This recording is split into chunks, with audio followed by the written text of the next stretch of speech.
My name is Louis Jaspers. I live in East Wenatchee.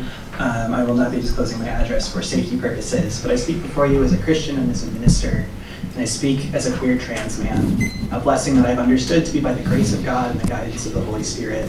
I speak here especially as a 28-year resident of the Wenatchee Valley, and for what it's worth, I am also a trained historian, and it feels important to state that previous speakers have made shamefully false claims about historical evidence and non-existent consensus about homosexuality in ancient Rome or Greece.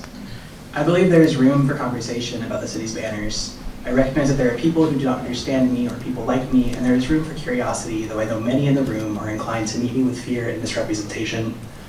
What I do not believe is that there is room for our city banners to be an avenue for spite. Our celebration of diversity banners are not created or designed to spite families, even those families that look differently than my own, but to recognize a community that has been falsely maligned and suppressed through our nation's history, knowing that it is illegal to be gay in many states within my lifetime, let alone many not being able to marry until 2015.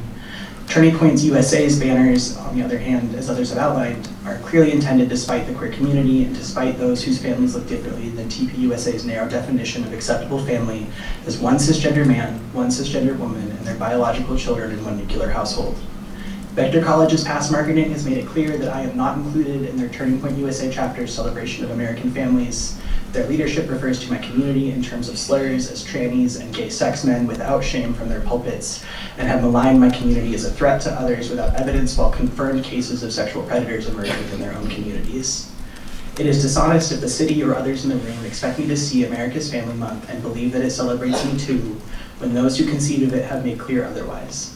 Queer families are worth celebrating. My church, my worshiping community, has shown me the beauty of queer families, seeing queer and trans people shine as mothers, fathers, parents, aunts and uncles, both biological and otherwise, siblings, households of chosen families that do not meet the limited language that we have for our models of belonging.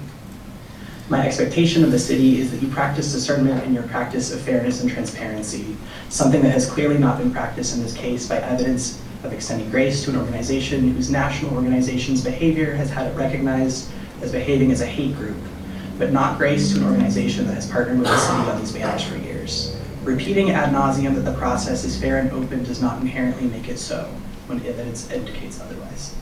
Thank you.